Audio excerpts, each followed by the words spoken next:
I'm really thrilled to be here because I'm going to talk about one of my favorite topics, and it might be a little bit strange for some of you who are fans of The Office, seeing me play this annoying, strange beet farmer, paper salesman, who is now going to talk about the actor who plays him, who is a different person, is now going to be talking about his religious faith and what he loves about his religious faith.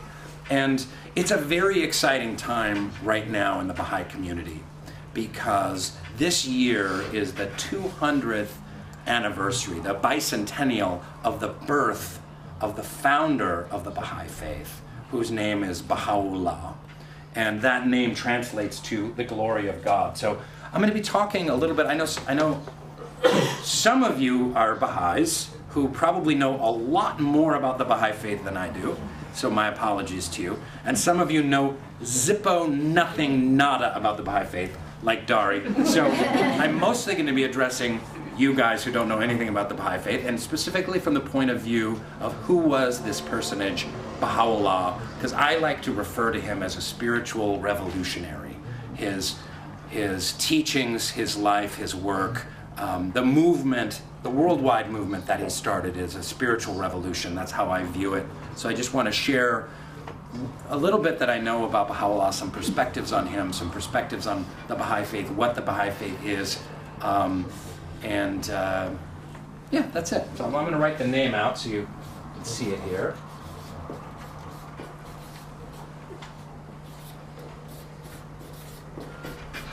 So before I go into who Bahá'u'lláh is, there's a way that I like to describe what the Baha'i Faith is and how it works.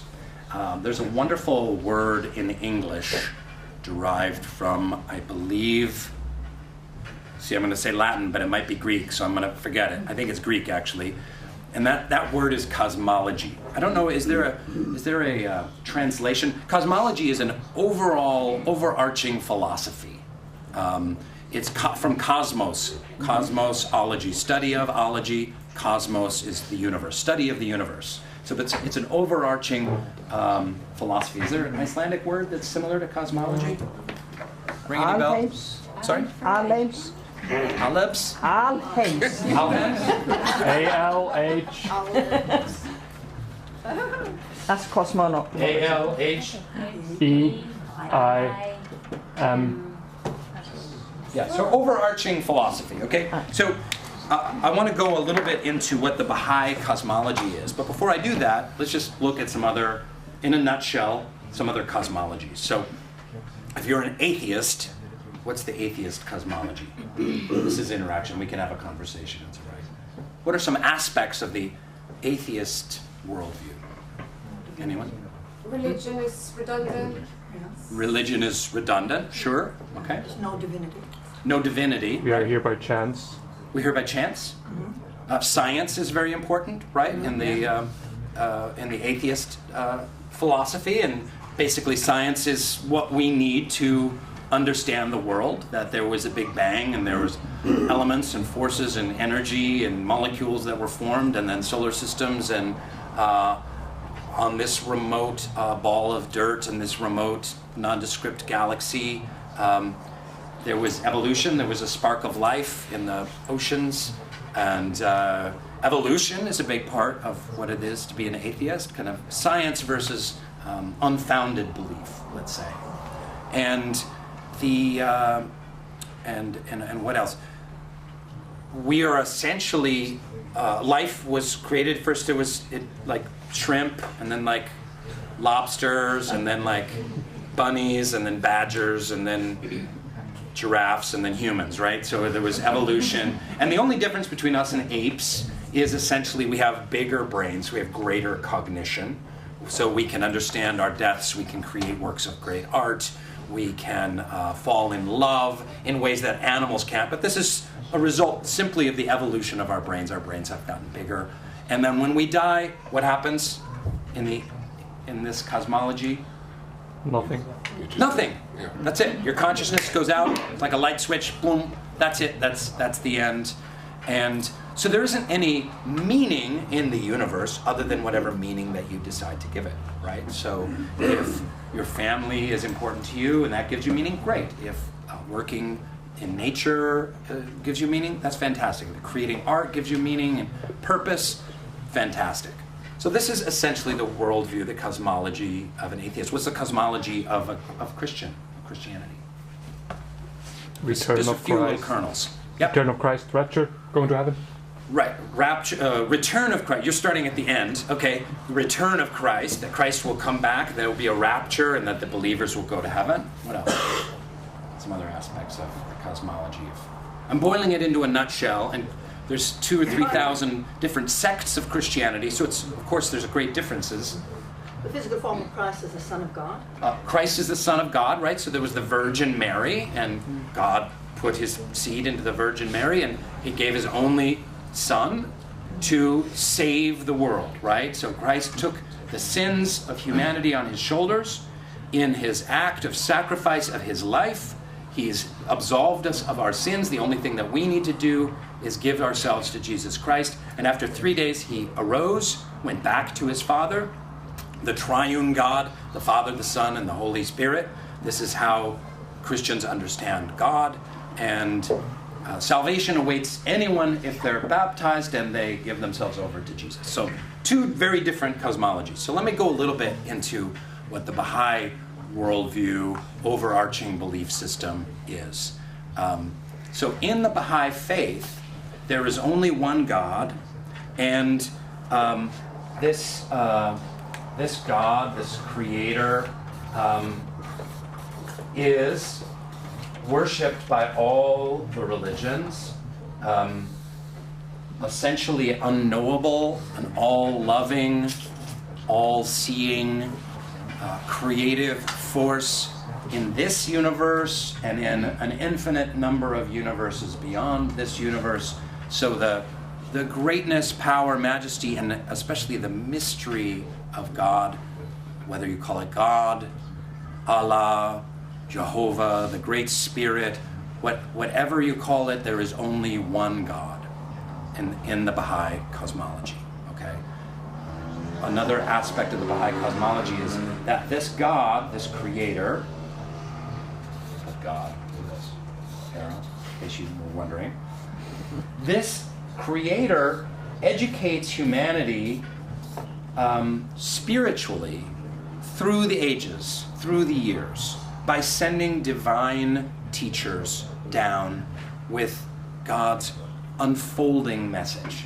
So many of these divine teachers you've heard of. Jesus is one of them, according to the Bahá'í Faith. Okay?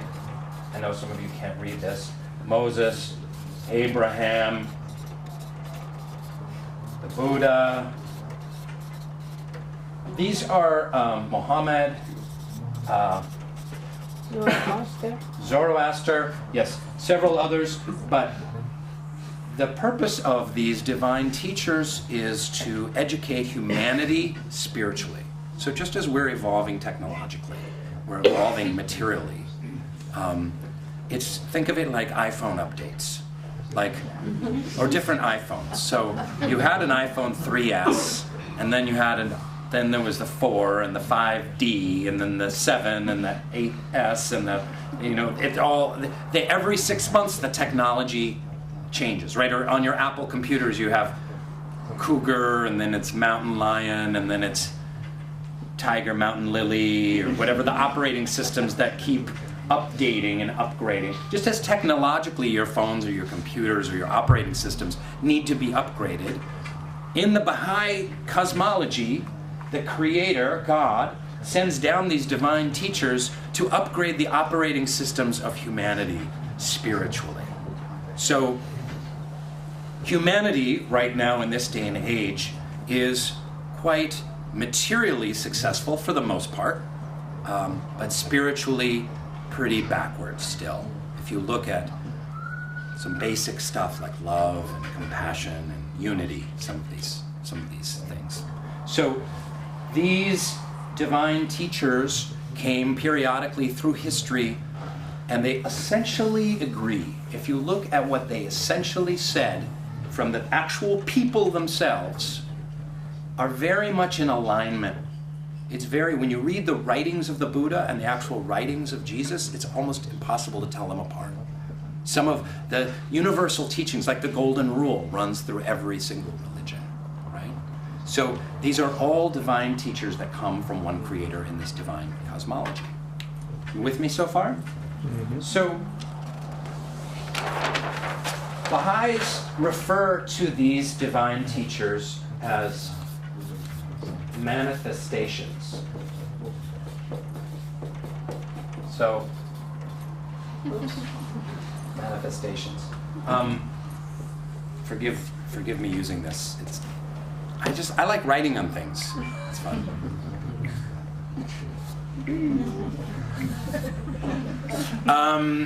So manifestations. So I love this word, manifestations, because there's a word that's contained within it, manifest. To manifest something, is to bring forth, to live in something.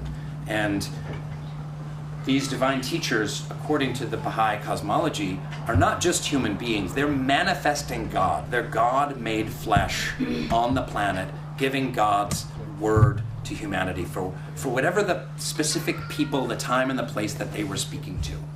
For the Buddha, it was in Nepal, 2000 BC. For, Abraham, a little before that, and in Babylon, and in Muhammad. For Muhammad, it was 622 in the Arabian Peninsula, and he had a very specific message and mission.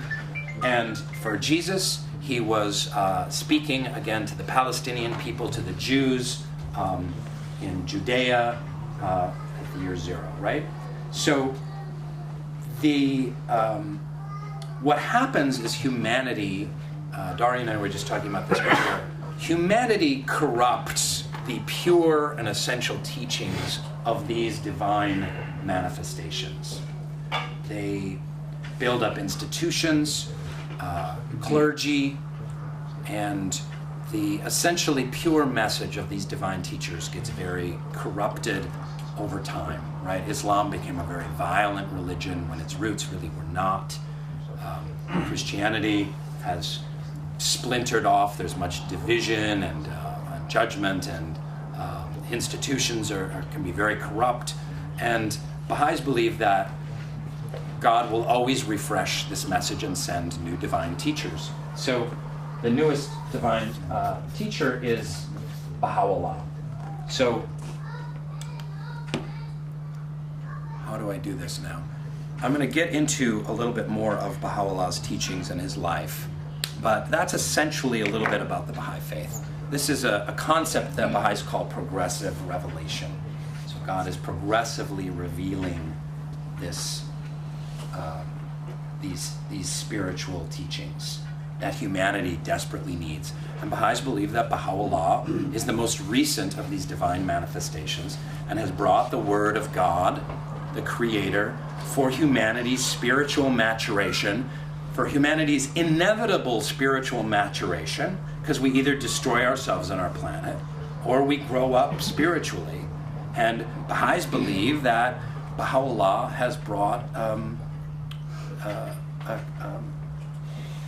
toolkit, really, a spiritual toolkit for the spiritual transformation and unification of all of humanity. So Bahá'u'lláh, as I said, this is the bicentennial. He was born in 1817, and his name was Mirza Hussein Ali. Is that right? And he was born into a noble family in Iran in 1817, so 200 years ago. This is what's astonishing about the Bahá'í Faith, is it was so recent.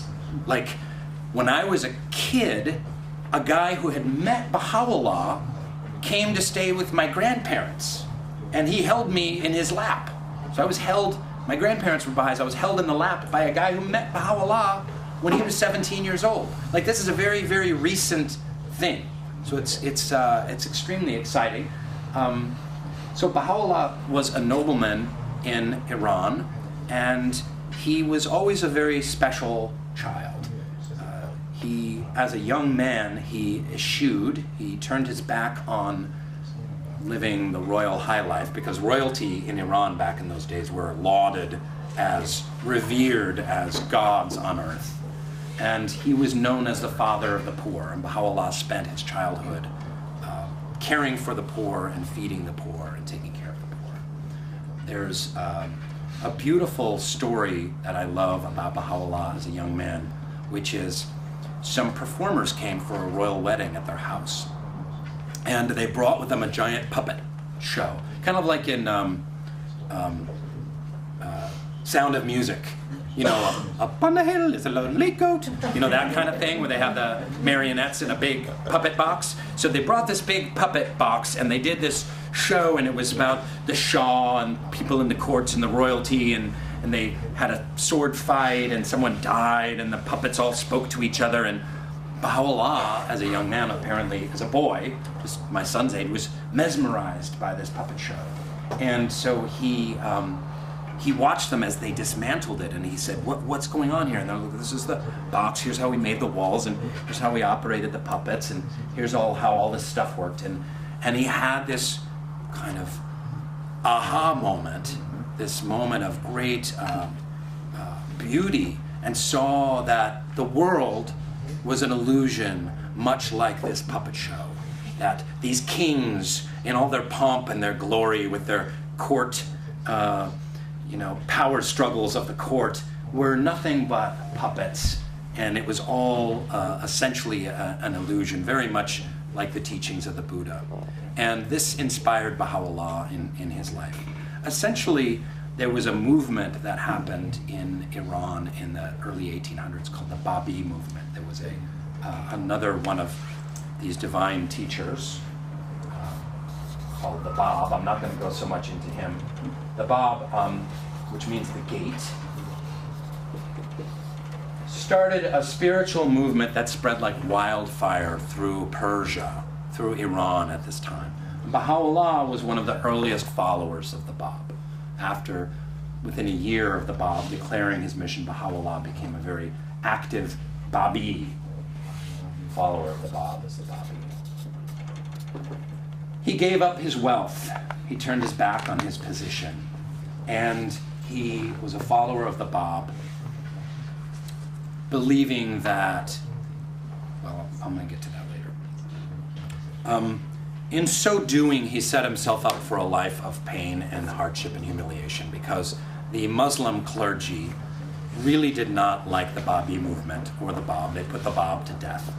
And they killed tens of thousands of Babis in Persia in the early 1800s in the most horrifying ways.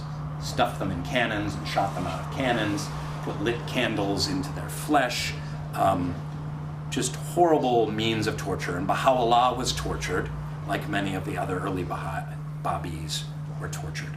They whipped the bottom of his feet and made him walk for 100 miles between two cities, stuff like that. They threw him into prison, and the worst prison in Iran, you can imagine, like all the prisons in Iran are probably, this day are probably pretty bad. Back then they were probably even worse. The worst prison in Iran, which used to be an old water cistern underneath Tehran. So you had to take stairs down into this dank stone chamber underneath. And Bahá'u'lláh had a chain around his neck that was so heavy, the chain was like bigger than him. And he was down there, barely fed, barely given any water, with these other Babis. And that's when he had a mystical revelation, Baha'is believe, that Bahá'u'lláh called it the Maid of Heaven. And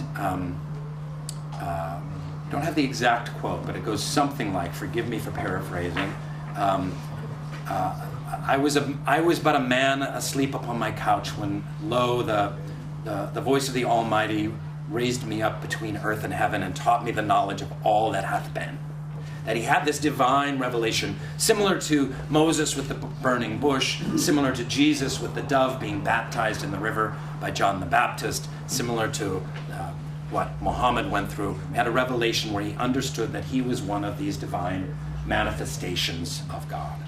So there's a lot of different ways to understand Bahá'u'lláh, and forgive me, this is going to be a kind of a short presentation, and I wish I could go into all the different aspects of who this incredible man is, who this incredible teacher is, but let me just say that one aspect of Bahá'u'lláh is that he was a poet, the first thing that Bahá'u'lláh did when he got his revelation is he started writing this kind of spiritually charged poetry. He was banished then from Iran. They learned from the Bab when they killed the Bab, they shot him with a firing squad. It actually spread the Bahá'í Faith even more, and it became much more renowned. He became kind of a martyr to his faith. So they thought, well, we're not going to make the same mistake with the next kind of leader of the Bahá'í movement, Bahá'u'lláh. We're going to banish him to the farthest corners of the empire. So they sent him over to Baghdad, and Bahá'u'lláh then became a mystic. And he left Baghdad and lived up in the mountains of Suleymania and Kurdistan for 2 years, with nothing but a robe and a bowl, writing poetry, revealing spiritual works, and removing himself from all the infighting that was happening in the Bahá'í community during those dark times after the Bab was killed. So these are some aspects of Bahá'u'lláh. So we said he's a prophet. He was a nobleman, although turned his back on. He could have had a cush life if he had just kind of like, he could have stayed in all the royal palaces and had a really nice life, but he turned his back on that. I talked about Bahá'u'lláh being a poet. I talked about him being a mystic. Another aspect of who Bahá'u'lláh was an exile. Is that a word? An exile? Yes. Yeah. It's a verb and a noun. How about that? 2 in 1. So Bahá'u'lláh was also exiled from Iran to Baghdad. Then he became essentially the leader of the Bahá'í movement and said, I'm the Bab. One of the central teachings of the Bab was that there's someone even greater than me that's coming in a very short amount of time. And Bahá'u'lláh proclaimed himself to be the promised one of the Bahá'í Faith, and that the leader of the Bahá'í Faith. Then he was exiled. From there, he went to the farthest reaches of the Ottoman Empire, to Adrianople and Constantinople, and then Adrianople, just almost to Bulgaria, so far away. And then he was exiled to Egypt briefly, and then settled in Palestine, in the world's worst notorious prison called Akko in Palestine. And that's where he spent the rest of his life. Was banished, living in prison in Palestine with his family and a handful of friends. He wrote hundreds of tablets and books. I'm going to get into some of his teachings in a little bit. But I would like to read you something.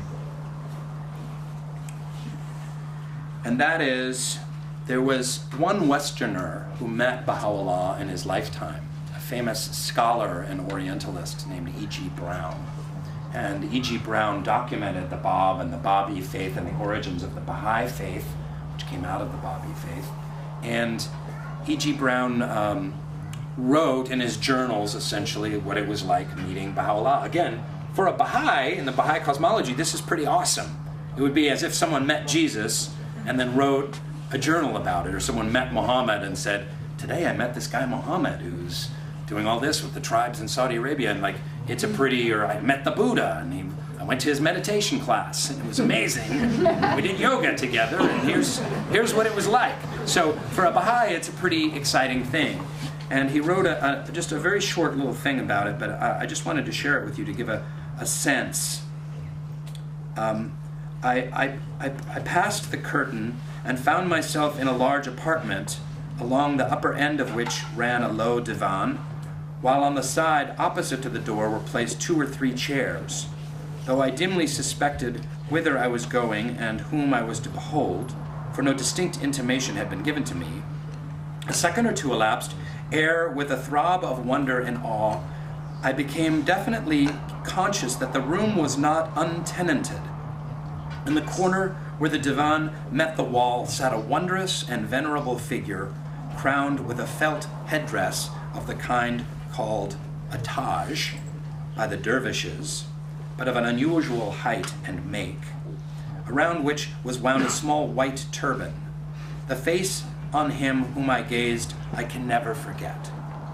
Though I cannot describe it, those piercing eyes seemed to read one's very soul.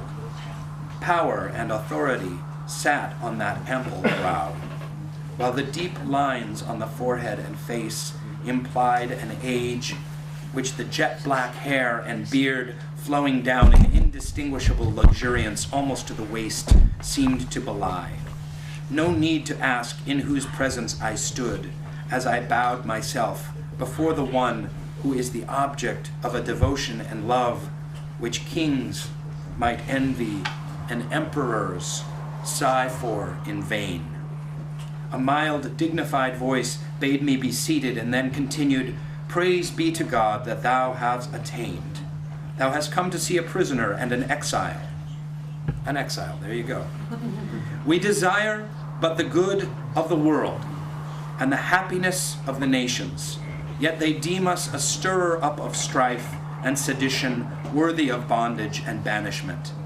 That all nations should become one in faith, that all humans as brothers, that the bonds of affection and unity between the sons of men should be strengthened, that diversity of religion should cease, and differences of race be annulled. What harm is there in this? Yet so it shall be. These fruitless strifes, these ruinous wars shall pass away, and the most great peace shall come. Do not you in Europe need this also? Is it not this that which Christ foretold? Do we see your kings and rulers lavishing their treasures more freely on means for the destruction of the human race than on that which would conduce to the happiness of humankind? These strifes and this bloodshed and discord must cease, and all humans be as one kindred and one family. Let not a man glory in this that he loves his country. Let him rather glory in this that he loves mankind.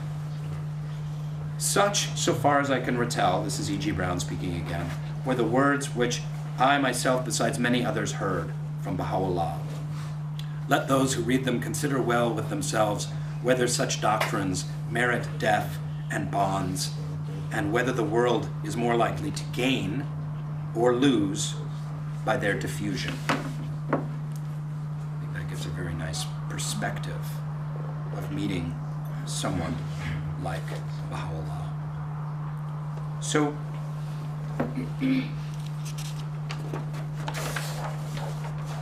there's an image I'd like to leave you with.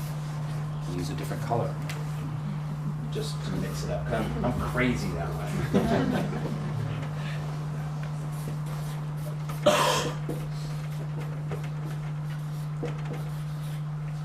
An analogy that's quite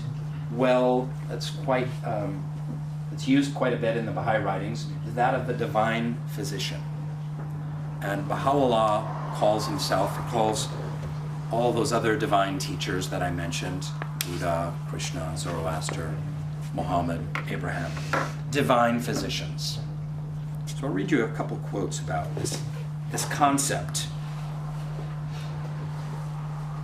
This is from Baha'u'llah's son, Abdul Baha, who said, "The prophets of God should be regarded as physicians, whose task it is to foster the well-being of the world and its peoples, that through the spirit of oneness they may heal the sickness of a divided humanity."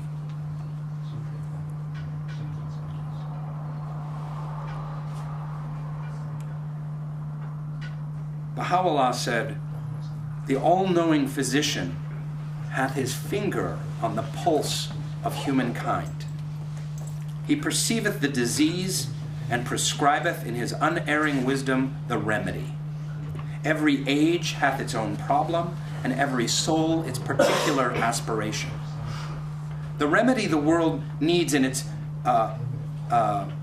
present-day afflictions can never be the same as that which a subsequent age may require. Be anxiously concerned with the needs of the age you live in, and center your deliberations on its exigencies and requirements." I know that was a lot of text. A lot of you English is not your first language. He's basically saying, the all-knowing physician has his finger on the pulse of humankind. He perceiveth the disease and prescribeth in his wisdom the remedy. Every age has its own specific problem. And the issues that the world has today are not the issues that the world had in the past and are not the issues that the world will have in the future. So this is the other aspect of Bahá'u'lláh. We talked about Bahá'u'lláh, the poet, the mystic, the exile, the prophet, but the divine physician who has been sent down for this day and age to diagnose the problems with humanity for this day and age. So this is where I'd like to speak of Bahá'u'lláh as a spiritual revolutionary, because this is a man who's living in prison, tortured, exiled, writing books when he can, sometimes on little scraps of paper, writing letters to the kings and rulers of the world about his mission, about what God has sent him, the message that God has sent him to bring. And what he spoke of as a divine physician, it was really revolutionary for the time. This was in the 1870s, 1880s, 1860s through the 1880s for the most part. And if you were a divine physician sent down to humanity for this day and age, hi little kid, how are you? Cute little guy. If you were a divine physician sent down for this day and age, looking at the world, what are some of the issues that you would see, and what would be some of the potential prescriptions that you would offer for those issues? What needs diagnosing about humanity now, as opposed to the Arabian Peninsula in 622, or opposed to Palestine in the year 0, or opposed to Nepal in 1000 BC? What are some of the issues? Anyone? There's a lot, so throw them out there. Consumption. Countless. I'm sorry? Overconsumption. Overconsumption, right? Consumption, so it could be like, consumption is great. You can call that greed, right? Also materialism. Terrorism. Sorry? Terrorism.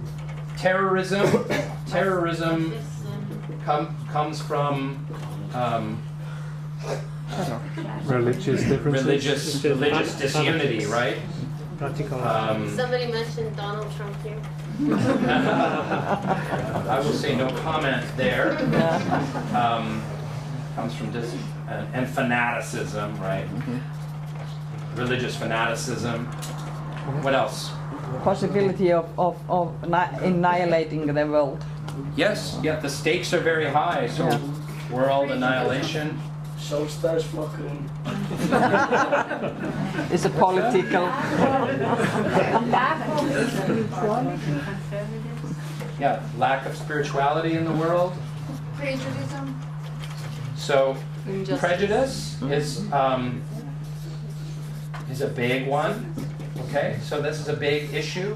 Remember, so Bahá'u'lláh talked about the elimination of all kinds of prejudice. How revolutionary was that for someone in Persia, imprisoned by the Ottomans and the Persians for his entire life, to talk about eliminating racial prejudice, to eliminate classism, when at that time, people with dark skin were viewed as less than human. Women at that time, and still in much of the world, were viewed as less than human, viewed as donkeys, or viewed as apes.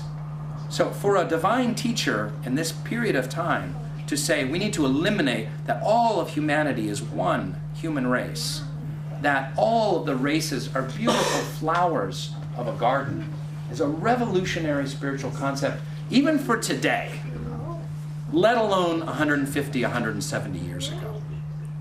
But racial prejudice, the elimination of prejudice, gender equality, these were all of these issues are teachings that Bahá'u'lláh brought as a divine physician for this day and age. What else? Nationalism. Nationalism. Glory not in this that you love your country, but glory rather that you love humanity. Poverty. So poverty is a big one. So one of the central teachings of the Baha'i Faith is the elimination of extremes of wealth and poverty. Recently, I read an article that said something like the top 50 richest people in the world own as much as the bottom half of humanity. It's 3.5 billion people. 50 people own as much as 3.5 billion people. Not million, billion people. It's hard to kind of wrap your head around. Now, is there anything wrong with having a lot of money? No. No? Is there anything wrong with having made your own way like Bill Gates and invent incredible technology and create a company that allows him to be very wealthy? There's nothing wrong with this. But there is something wrong in this vast imbalance. And it's causing havoc in the world. It's causing disunity and tremendous amount of pain. There's about 1 billion people on the planet that go to bed hungry every night. There's about 1 billion people that live on less than $1.50 a day and go to bed hungry almost every night.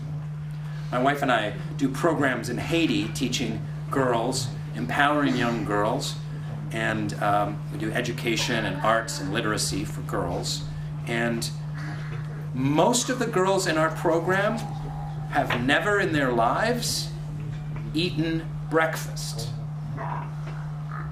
That kind of blew my mind when I heard that. How many of you have never had breakfast? And about half the hands go up.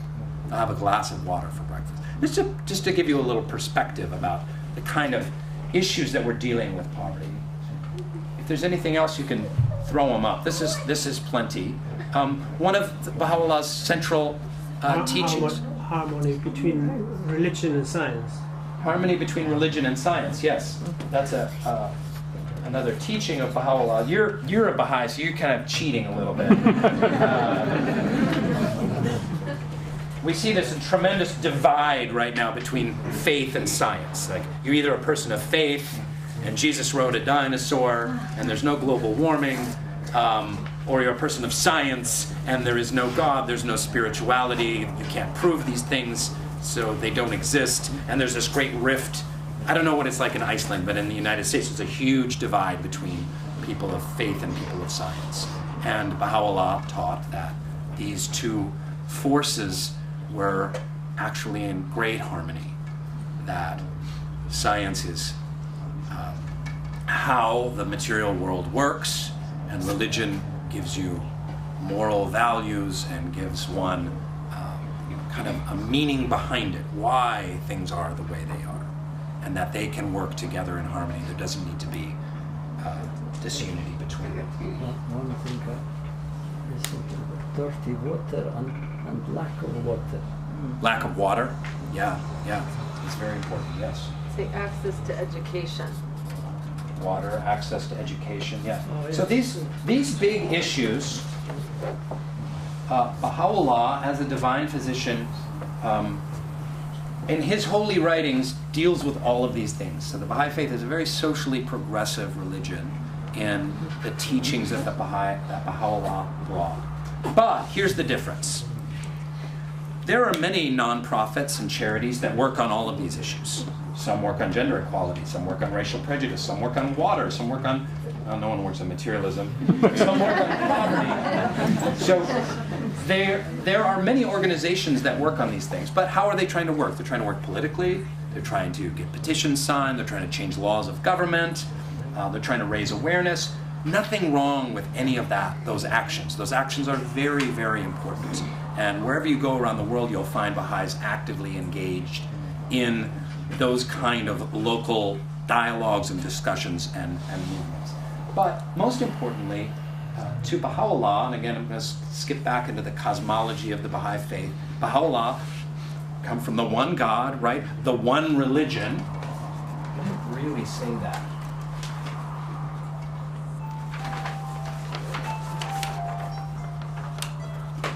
Oh, someone's playing the harp in the corner.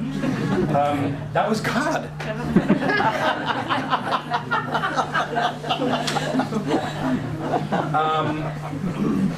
So we talked about the Creator. So this is one God and one religion. It's a gradually unfolding religion, like I said. But really Baha'i view it as one religion. Bahá'u'lláh called it the changeless faith of God, eternal in the past, eternal in the future. Because Bahá'u'lláh also taught that there will be divine teachers that will come in the future, 1,000 years from now, who knows, that will add to the iPhone updates and the computer updates, but they're gradually continuing to unfold this one religion. So Bahá'u'lláh as Bahá'u'lláh, the teaching, again, the one creator, that there's one religion. Bahá'u'lláh, the manifestation, the prophet, the nobleman, the poet, the mystic, the exile, most importantly, the divine physician, that Baha'is believe, and Bahá'u'lláh has taught, that there is a spiritual solution to these problems. That ultimately you can pass all the laws in the world about racial prejudice. But if people in their hearts feel that people with dark skin are worse, or dumber, or inferior, or to be feared, or to be hated, if in their hearts they still feel that, it doesn't matter the laws you pass. That these issues, poverty, racial prejudice, gender equality, science and religion, materialism, these are spiritual issues that start in the heart, that start with love, that start with compassion, that start with service to humanity.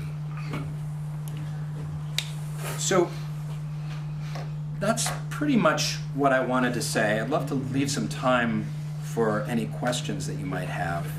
I want to just say a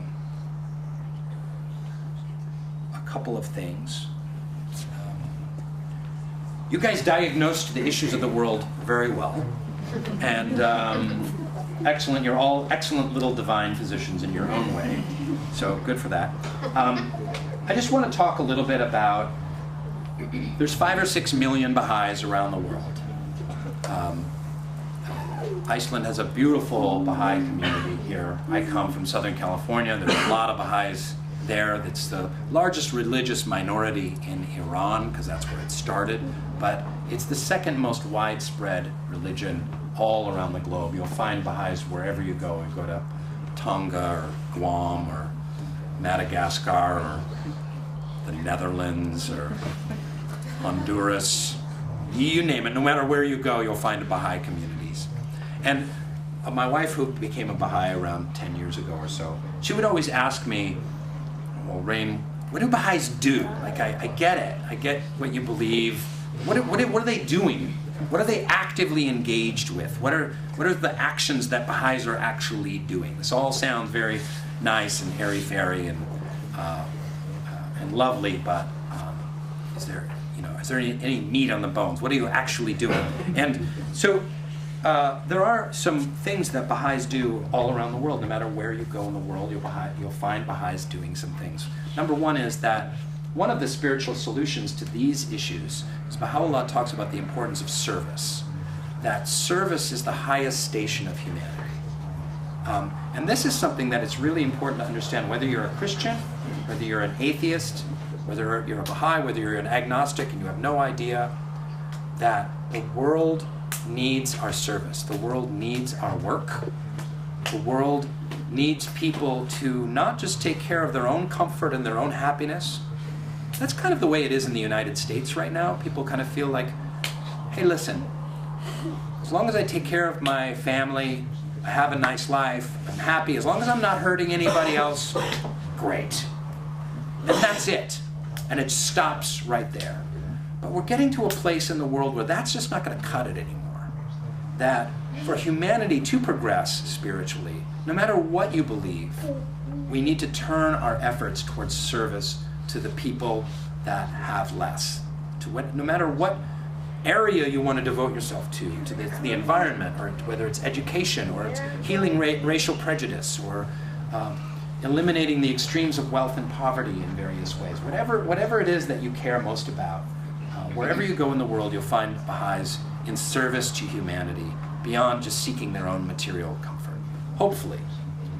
There are some other more specific things that Baha'is do, that Baha'is in Iceland are also involved with. and that is Baha'is believe very much in the power of prayer and love to gather with friends of all different religious faiths and share prayers, to read from the Bible. Again, because Baha'is believe in all the world's religions, we read from the Quran, we read from the Bible, we read from the Bhagavad Gita, from the Dhammapada of the Buddha.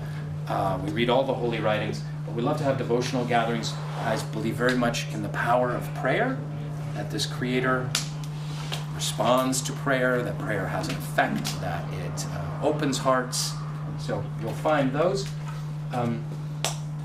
Baha'is do classes with children and youth, I'll call them pre-teens and teenagers, about service and about spiritual virtues such as compassion, honesty, kindness, love, humility, teaching the children these virtues. And again, this is not to convert these kids to Baha'is, this is to teach these spiritual essentials that whether you're an atheist or a Christian or a Buddhist, no matter what your belief system, we can all get behind wanting our children and our young adults to be more of service in their communities, to be more honest, to be more humble, to be more kind, to be more compassionate. And these are virtues that can be trained. They can be taught, right? Baha'is have some wonderful study circles called Ruhi groups. And if anyone is interested, I'm sure that you could talk to Bee there in the corner, the Irish Icelander, and she can fill you in. It's a wonderful study circles where you learn about the teachings of Bahá'u'lláh, and in an intimate setting, you read the holy writings of Bahá'u'lláh and quotes, and you study some deep spiritual concepts like life after death, like the power of prayer, many other different aspects of spirituality. So these are some of the things that are going on in Baha'i communities around the world. And I just want to finish by saying that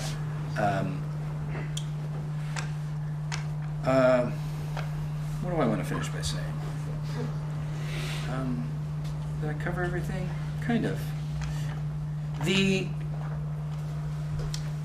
On this 200th anniversary of Baha'u'llah's birth, you're going to be hearing a lot more about Bahá'u'lláh and the Bahá'í Faith. The communities all over the world are holding gatherings like this, especially in the fall, especially in September and October and November.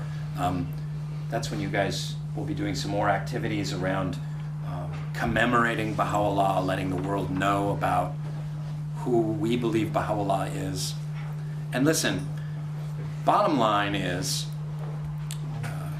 there's two choices about Bahá'u'lláh. Either he is a very wise man, like Dalai Lama or Martin Luther King or Nelson Mandela. He's a very wise man and writer and philosopher who suffered a great deal and taught peace.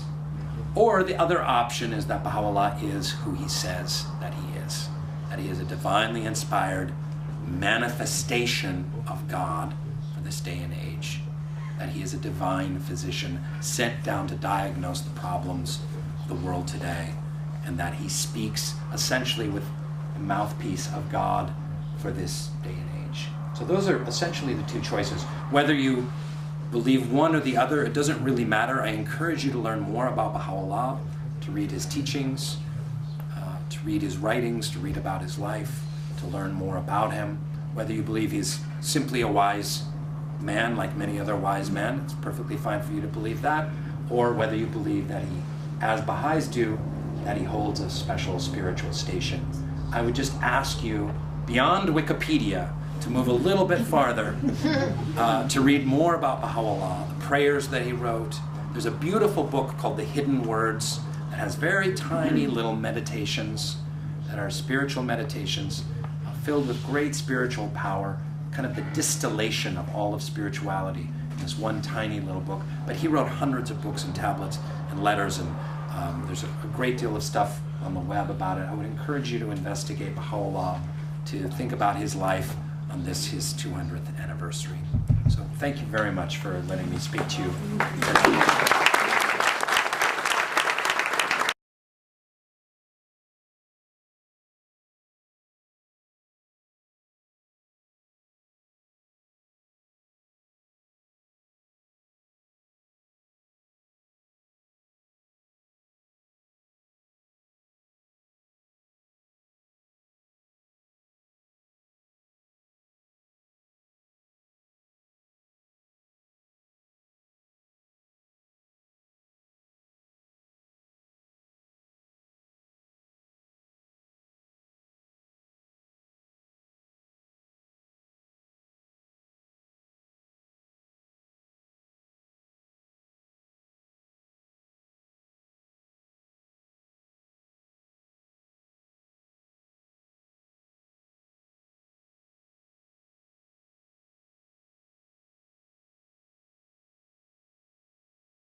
We get these signs. So there's not a specific way of meditating in the Baha'i Faith. It's up to us to choose how that is, but I have a daily practice, except when I'm in our camper. I mean, I have a daily practice of meditation. We did a little meditation work at the summer school that I taught, and meditation is a wonderful key to happiness. There's a great writer, Jonathan Haidt, who says that, what if I could give you a pill and it takes 15 minutes to take every day, but it will increase your happiness, it will lower your blood pressure, it will keep you healthier, it will allow you to make better decisions, it will strengthen your cognitive abilities and your productivity, and it's this wonder drug, the way that meditation affects us, and especially it affects our happiness and our joy in the world, yet people so rarely partake in it. And it's simply silencing the mind and realizing that we are one with the universe for a short period of time, and it has incredible benefits. This is just about the obligatory prayers. You don't say obligatory prayer in a group. It's individual. It's between you and God. It's not something that you do in a group. Thank you. Maybe for just a minute, Peter, would there be an kanskje? Is there somebody back there? Yeah, so I know nothing about the religion, and I have grown up as an atheist, really. And so I don't have really a concept of God. To me, God doesn't really mean anything. So I was just wondering if there's a definition of God in the Baha'i Faith. Well, there are many writings and many teachings about God and the essential kind of unknowability of God. There's a beautiful, in the prayer that I said, the daily obligatory prayer, we say we've been created to know and to worship God. And then we're also taught in the Baha'i Faith that God is unknowable. So to know the unknowable is our lot in life, and I love that. As an artist, there's a great mystery in trying to know what is unknowable. For me personally, I struggled with this too. I left the Baha'i Faith for a very long time and was just a bohemian artist in New York City, and rejected all religion and faith. And I started, when I was very unhappy in my life, I started thinking, well, maybe I just threw God away too soon. Maybe I need to rethink this in a new way. And I read some books. I read lots of different books on spirituality from different faith traditions, and I read books of Native American spirituality. And I read about the god of the Lakota Sioux, who was called Wakantanka. Literally, it translates to the Great Mystery. And I was reading about the god of the Native Americans that was found in nature, mostly in nature, timeless, in the seven directions, north, south, east, and west, up and down, and the seventh direction within. The God of our ancestors, a God that exists beyond this world and other physical worlds. And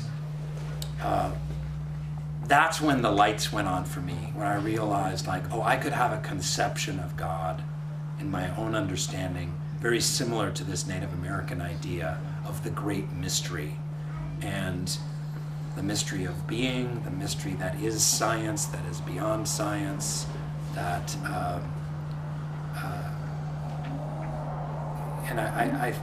I think that, again, because of the way religion has kind of been shoved down the throats of many Westerners for centuries, many people reject God out of hand, because it goes hand in hand with a church or some negative experience that they've had. But I would encourage everyone to you go on a spiritual journey to find out what God is. What is God? Beauty, nature, peace, oneness with all things. That we can define God in a number of different ways. So we're all on a journey to find that or to reject that. And that's our choice. So there's a number of great teachings that can help humanity in a number of very practical spiritual ways, that it allows for great spiritual transformation.